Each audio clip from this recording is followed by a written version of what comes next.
Hello নমস্কার, কেমন আছো তোমরা সবাই? চলে এসেছি নতুন একটা ব্লগ নিয়ে। এটাও কিন্তু দীঘারই একটা ব্লগ। তো তোমরা আগের দিন দেখেছিলে সমুদ্র থেকে আমরা স্নান করে এসেছিলাম। তো তারপর তো হোটেলে এসে আবার স্নান করতেই হয়, কারণ নাহলে সারা গা বালি বালি করে।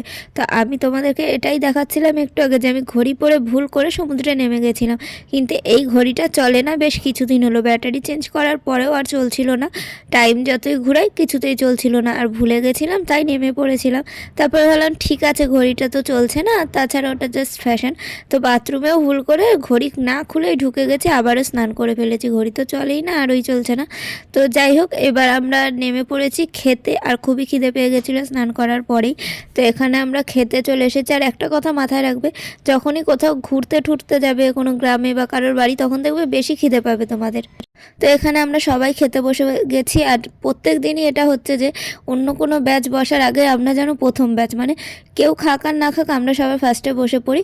আর এই যে এখানে আমি বসে পড়েছি পাশে রিয়া, আর আমি চুল ভিজিয়ে স্নান করেছি, তার কারণ যতই চুল গুটিয়ে স্নান করি না কেন চুলে একটু সমুদ্রের জল লেগে গেছিলো, তাই ভাবলাম রিস্ক নিয়ে লাভ নেই, স্নান করে নিই। আর এই দেখো আমাদের মেনুতে ছিল সবার আগে ডাল, আলুর চিপস মানে ঝুরঝুরে আলু ভাজা, আর তারপর দিয়েছিল মাছের তেল পটকা আর মাছের মাথা দিয়ে বাঁধাকপির তরকারি, আর দিয়েছিল রুই বা কাতলা মাছ হবে, মাছ সঠিক চিনি না তো, তাই সেই মাছের ঝোল, চাটনি, পাঁপড়, এত কিছু। এই যে দেখো মাছের মাথা দিয়ে বাঁধাকপি দিয়েছে, আমি ভেবেছি নর্মাল বাঁধাকপি। তো খেয়ে দেখলাম প্রচণ্ড মাছের গন্ধ। আর তারপরে আমি মাছের তেল পটকা খাই না বলে ওটা খাইনি, বাদবাকিগুলো খেয়ে এখানে চলে এলাম এই ছোট্ট পায়রার বাচ্চাটাকে দেখতে। মানে ওকে না দেখে আমার ভালো লাগছিল না, কারণ ওকে সবসময় আমরা এসে এসে দেখে দেখে যাচ্ছিলাম ও কী করছে। ও কিন্তু বেশ চনমনে, এমন নয় যে ও খুব মানে কিছু করে না বা চুপচাপ বসে থাকে, চুপচাপ থাকে, মাঝে মধ্যে আবার এরকম অ্যাটাক করে।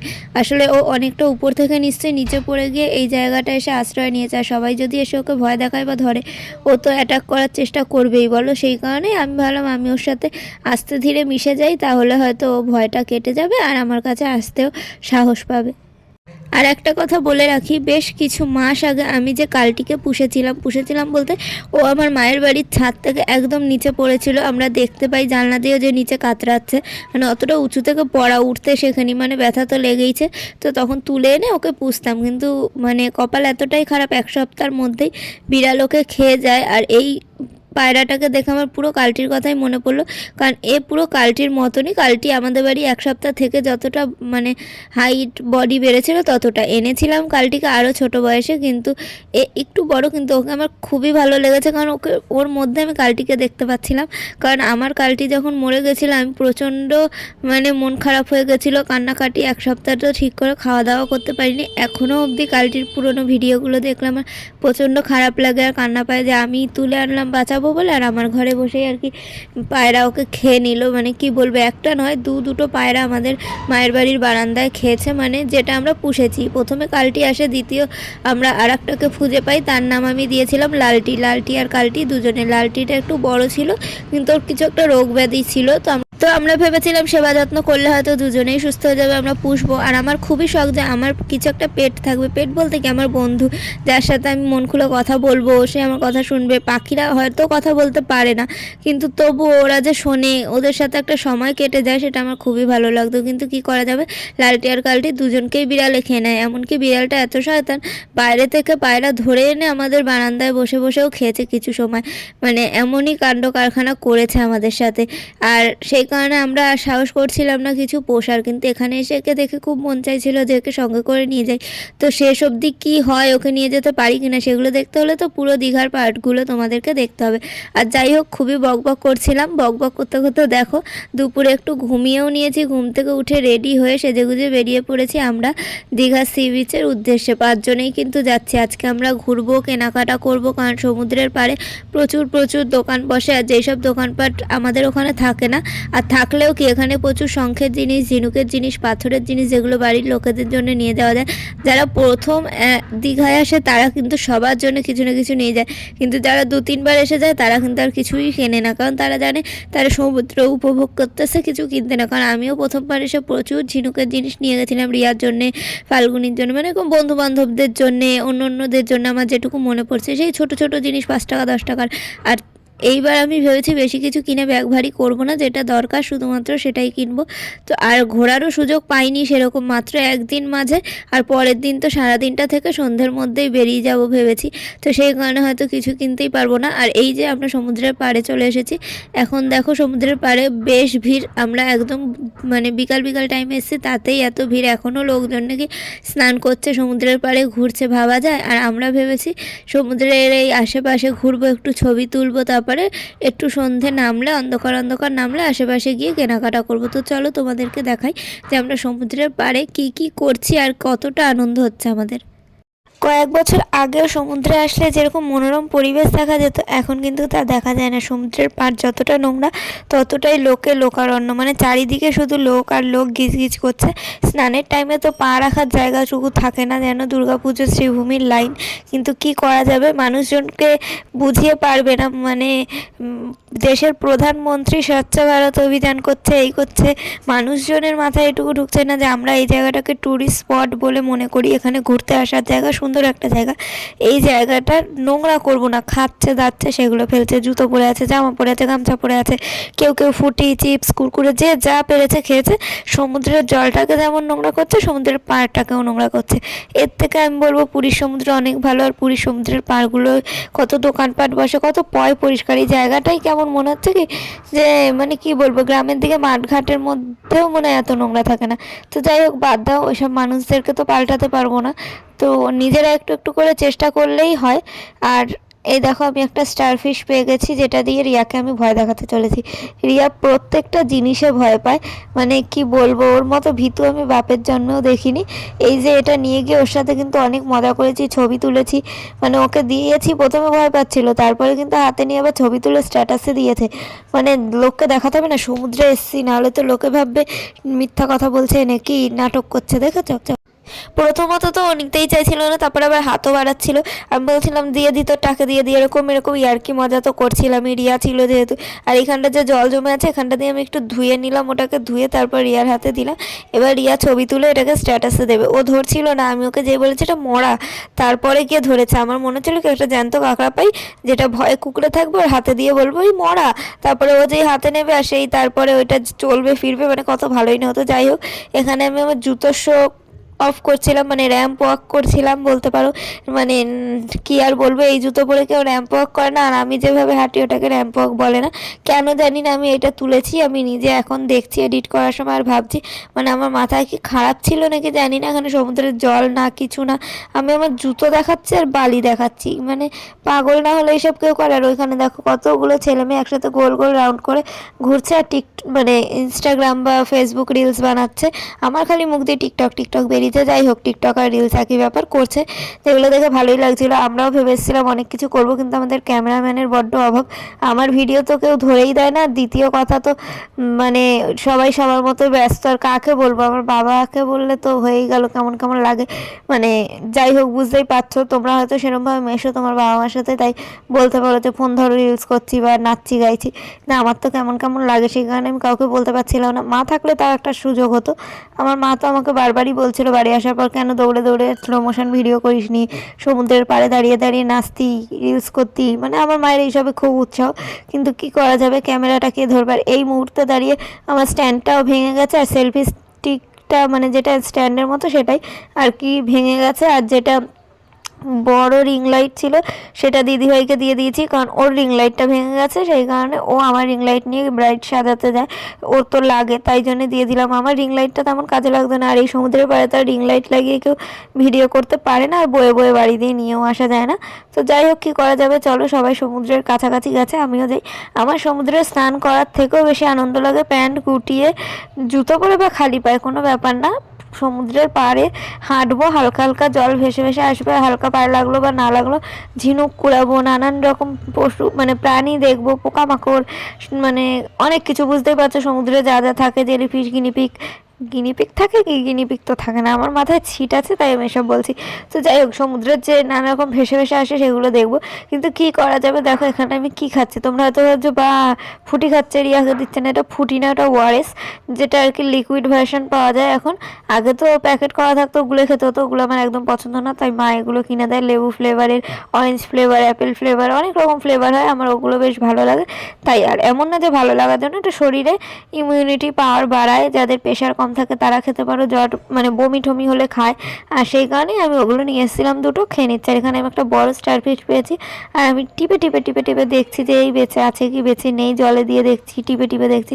নরম নরম লাগছে, কিন্তু একবারও চলছে ফিরছে না। এবার আমি বুঝলাম না এরা কীভাবে চলে না চলে, তো সেই কারণে দেখছিলাম আর ছবি টবি তুলছিলাম যে তোমাদের সাথেও শেয়ার করব। আর এখানে দেখো সেই রিয়া আবার চলে এসেছে, মানে ও যেখানেই ছবি তোলার কোনো কিছু খুঁজে পায় সেখানেই ও চলে আসে। তারপরে এই সমুদ্রের ভিউটা উপভোগ করছিলাম, কি সুন্দর লাগছিল। তোমরাও আমার সাথে এই সমুদ্রের ঢেউ আর ভিউটা উপভোগ করো।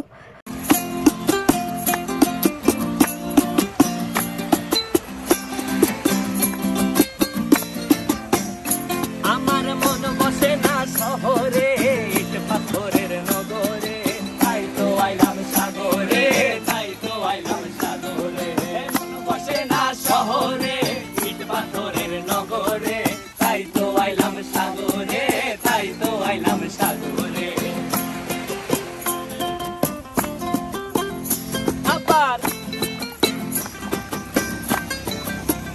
যাই হোক, বেশ কিছুক্ষণ সমুদ্রের পাড়ে ঘুরলাম, বেশ সুন্দর বিকালের মনোরম পরিবেশ, এত সুন্দর ঢেউ দিচ্ছিল। কিন্তু কি করা যাবে, সমুদ্রের পাড়ে বসে থাকলে তো হবে না। মানে দুজন সমুদ্রের পাড়ে বসে আছে, আমাদের 5 জনের মধ্যে বাবা আছে তার মধ্যে, আর আমি, রিয়ার বাবা আর রিয়া, 3 জনে চলে এসেছি কেনাকাটা করতে। দেখো একা একা তো ছাড়বেও না, আর এই যে সমুদ্রের পাড় থেকেই শুরু হয়ে যায় দোকানপাট। কিন্তু পুরীতে কি একদম সমুদ্রের বালির উপর দোকানপাট, মাছ ভাজা, মাংস ভাজা, এটা ওটা কত কিছু। মানে আমি পুরীর সমুদ্রে যাবে গেছি, তখন মনে হয়েছিল কি দীঘাই মনে হয় ভালো, কত ঝিনুক পাওয়া যায়, কত সুন্দর সুন্দর ঝিনুক। হ্যাঁ, এটা সত্যি, দীঘা সমুদ্রে বেশি ঝিনুক ঠিনুক পাওয়া যায়, কিন্তু পুরীর সমুদ্রে তুমি কাঁকড়া দেখবে, কত কিছু দেখতে পাবে। পুরীর সমুদ্রের ঢেউ বেশি হয়, পুরীর সমুদ্রে মানে সাইডগুলো পরিষ্কার পরিচ্ছন্ন হয়। পুরীর আশেপাশে ঘোরার মতো অনেক সাইট সিনও আছে। তো যেহেতু ওটা জগন্নাথ মন্দিরও তোমরা দেখতে পাও, এটা বড় পাওয়া, কিন্তু কি করা যাবে, এখানে যা আছে তাই আমরা দেখব। তো এখানে আমরা দেখতে পাচ্ছি চারিদিকে কত ঝিনুক শঙ্খ দিয়ে বানানো জিনিসপত্র বিক্রি হচ্ছে, যেগুলো রিয়ারা দেখছে। ওর ইচ্ছা একটা ঝিনুক দিয়ে বানানো আয়না কিনবে, যেটা দেখলাম জেঠুরও মনের মানে মনে মনে একটা ভাবছে যে আমিও একটা কিনবো, কিন্তু জেঠুর চয়েস কারোর সাথে মেলে না। তো কি করা যাবে, উনি একটা স্টার শেপের আয়না পছন্দ করেছে, রিয়া পছন্দ করেছে লাভ শেপের, আর গোল ছিল। আমি রিয়াকে বলছিলাম একদম গোলগুলোও তো সুন্দর লাগছে, কত সুন্দর সুন্দর ঝিনুক। মানে 110 টাকা, 120, 30 এরকম দাম বলছে, একটু দরদাম করতে হবে, বেশি দামও বলে, কমালে কমাবে। আর এখানে দেখো 100 টাকা, 150 টাকার মধ্যে কত সুন্দর সুন্দর ব্যাগ। আমি রিয়াকে বলছিলাম জেঠির জন্য একটা সাইড ব্যাগ নে, হসপিটালে যাস কাজে লাগবে, জল ঠল ভরে নিয়ে যাবে।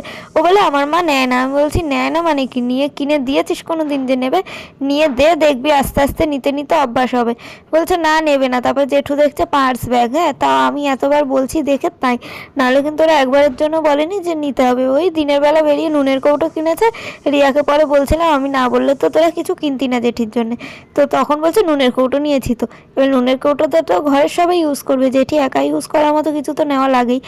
আর যাই হোক, আমার এই টেন্ডেন্সিটা, মানে আমার এই প্রবণতা আছে যে আমি কোথাও গেলে তখনই আমি কিছু কিনবো সবার জন্য, দিদির জন্য, রিয়ার জন্য, যে যায়নি আমার সঙ্গে সবার জন্য। তো কিছু করার নেই, কারণ আমার এটা ছোটো থেকে, মেলায় গেলেও 2 টাকা দামের ক্লিপ হলেও আমি সবার জন্য নিয়ে আসি। সেই মনোভাবটা রয়ে গেছে, যার কারণে আমি টাকা পয়সা বেশি জমাতে পারি না, জমালেও সেটা একটা টাইমে গিয়ে খরচা হয়ে যায়। এই যে সেই আয়নার দোকান যেটার কথা বলছিলাম, দেখো কত সুন্দর সুন্দর শেপের থাকতে উনি পছন্দ করছে স্টার শেপের, যেটা নিয়ে যাওয়া মুশকিল, কিছু করার নেই। আর এই দেখো একটা দোকানে চলে এসেছি, এখানকার দোকানে না খাওয়াই ভালো, কারণ এরা ভালো করে রান্না করে না, আর কখন দিয়ে খোলামেলা জায়গায় সাজিয়ে রেখে দিয়েছে। এমনি সমুদ্রের পাড় মানে বালি বালি এলাকা, আর সারা হাওয়া বাতাসে চারিদিকে শুধু বালি, তুমি যতই সেজে গুজে বেরো তুমি বালি কিচকিচ করবে তোমার ফোনে গায়ে। তো যাই হোক, ওখান থেকে আমরা মাংস ভাজা বা যাই বলো না কেন, চিকেন কিছু একটা খেয়ে নিলাম, যেটা কাঠির মধ্যে, কাঠিটাও দেখছি নেতিয়ে গেছে। আমরা ঘরে করি, কাঠি কিন্তু কখনো নেতায় না। যাই হোক, মাংস ডিপ ফ্রাই করে দিয়েছে, ওটা খেলাম, 50 টাকা দাম নিয়েছিল, খুব একটা ভালো না, ভালো করে সিদ্ধ হয়নি। তারপরে আমি খুঁজছিলাম আমার পৈতে ব্যাগের মতো সুন্দর একটা ব্যাগ, তো ওখান থেকে আমার ব্যাগের মতো সেম জেঠির জন্য একটা ব্যাগ নিয়েছি, মানে পৈতে ব্যাগ নয়, জেঠিরটা হ্যান্ড ব্যাগ, মানে হাতের পার্স, আর আমারটা কাঁধে ঝুলানো ব্যাগ ব্যাগের মতো। তো ওটা কিনে আমরা বাবাকে খুঁজতে বেরিয়েছি, ফোন করলাম, বললাম আমরা ঢেউ সাগরের দিকে বসে ঢেউ দেখছি সমুদ্রের, তো তোমরাও চলে আসো। তো আমরাও এখানে এসে বসলাম। এই সময় যে মনোরম পরিবেশ এত সুন্দর লাগছিল, তোমরা যদি না নিজের চোখে দেখো কখনো বিশ্বাস করতে পারবে না। এই সন্ধেবেলা সমুদ্র অন্ধকারের মধ্যে হয়তো ভালো বোঝা যায় না, কিন্তু দেখতে কিন্তু খুবই সুন্দর লাগে। তো তোমাদের সাথে আমি অরিজিনাল সমুদ্রের আওয়াজ শেয়ার করতে পারতাম, কিন্তু পাশে গান বাজছিল। সমুদ্রের পাড়ে এখন গান বাজে, কারা গান বাজায় কী বৃত্তান্ত অত কিন্তু আমি জানি না, গান বাজে। তো আমি এখানে উঠে বসে পড়লাম আর পা দুলাতে লাগলাম। আমার এই জুতোটা আমার খুবই পছন্দ হয়েছে, তাই বারবার জুতোই দেখে বেড়াচ্ছি। মানে কি বলবো, আমার মুখের থেকে তো আমার এই জুতোর চেহারাটা সুন্দর আছে। যাই হোক, বাদ দাও, আমি জাস্ট মজা করছিলাম। তো তারপর আমরা বেরিয়ে চলে এলাম। তো বাবা বললো আমি একটু ফুচকা খেয়ে আসি, তোমরা এগাও। আর তোমাদের তো বলতেই ভুলে গেছিলাম, এখানে আমরা 10 টাকা 20 টাকার ফুচকা খেয়েছিলাম। কারণ কীরকম কী হবে, 10 টাকায় 5টা দিয়েছিল পেঁয়াজ দেওয়া ফুচকা। পেঁয়াজ দেওয়া ফুচকা আমার ভালো লাগে না, এমনি বাকি সব ঠিকই ছিল। তো ফুচকা টুচকা খেয়ে ঘুরে ঠুরে কেনাকাটা করে এসে ব্যাগ ট্যাগ গুছিয়ে নিয়েছি, যেহেতু কালকেই বাড়ি চলে যেতে হবে। তারপর চলে এলাম আবার কালুয়ার সাথে গল্প করতে, মানে কালুয়া নাম দিয়েছি আমি ওর। ওখানে বসেছিল যেহেতু আর কালো কালার, সেই কারণে কালুয়া নাম দিয়েছি। তো তারপর আমি আর জেঠু মিলে চলে গেলাম রাঁধুনির থেকে চাল দিয়ে আনতে। অল্প একটু চাল এনে ওকে খাওয়ালাম আর জল খাওয়ালাম। খাওয়ানোতে ও বুঝলো যে এরা আমার খারাপ চায় না, তাই আর ঠোকরা ঠুকরি কিছুই করলো না। তারপর ওকে ওই সাইকেলের ঝুড়ির ভিতর ঢুকিয়ে চাপা দিয়ে দিলাম একটা পা মোছা বস্তা দিয়ে। জানি না যার সাইকেল সে নিয়ে গেছিলো কিনা রাতের বেলা, কারণ আমরাও বসে পড়ি তারপর খাওয়া দাওয়া করতে। আর বারবার মনে হচ্ছিল ওকে ঘরে নিয়ে যাবো কিনা, কিন্তু কিছু করার নেই, ঘরে তো নিয়ে যেতে পারবো না। আর রাতের মেনুতে ছিল ডাল আর ডিমের ঝোল। তো সেগুলো খাওয়া দাওয়া করে আমরা চলে গেলাম ঘরে। আর এই যে কালুয়ার সাথে কিছু ছবি তুলেছিলাম, সমুদ্রের পাড়ে বেশ মজা করেছি, সবই তোমাদের সাথে শেয়ার করলাম। আর দীঘার ভিডিওগুলো তোমাদের কেমন লাগছে অবশ্যই কমেন্ট করে কিন্তু জানাবে। আর তোমরা কারা কারা দীঘায় এর আগে গেছো, বা আমরা যেই সময় গেছি ফেব্রুয়ারিতে তোমরাও গেছো কিনা সেটা কিন্তু অবশ্যই কমেন্ট করে জানিও। আর দীঘায় গিয়ে কী কী সাইট সিন ঘুরেছো অবশ্যই জানিও, কারণ পরবর্তীকালে গেলে যাতে আমরা সেই সাইট সিনগুলো ঘুরে দেখতে পারি যেগুলো আমরা মিস করে গেছি। আর তোমরা কমেন্টের মাধ্যমে গেস করে বলো যে আমি কালুয়াকে কি বাড়ি নিয়ে এসেছি নাকি ওখানে রেখে এসেছি। যারা জানো বা যারা বুঝতে পারছো গেস করে বলো কালুয়ার সাথে আমি কি করেছি, তাহলে আমি খুবই খুশি হব এই নিয়ে কমেন্ট করলে। আর যাই হোক, আজকে আমরা খুবই মজা করেছি, খুবই আনন্দ করেছি। আর এই দীঘায় এতদিন পর সমুদ্রের পাড়ে এসে মন একদম খুশিতে ভরে উঠেছে। আর যতই যা মনে দুঃখ রাগ যাই থাকুক সব ভুলে যাওয়া যায় যদি একবার ঘুরতে আসা যায়, ঘর থেকে 4 দেয়ালের মাঝ থেকে বেরানো যায়। তো যাই হোক, তোমরাও 4 দেয়ালের মধ্যে বন্দি থেকো না, বাইরে ঘোরো, আনন্দ করো। আর আজকের ভিডিওটা এটুকুই দেখাচ্ছে, পরের ভিডিওতে ভিডিওটা ভালো লাগলে লাইক কমেন্ট শেয়ার সাবস্ক্রাইব করে দিও। সবাই সুস্থ থাকো, ভালো থাকো, আজকের মতো টাটা।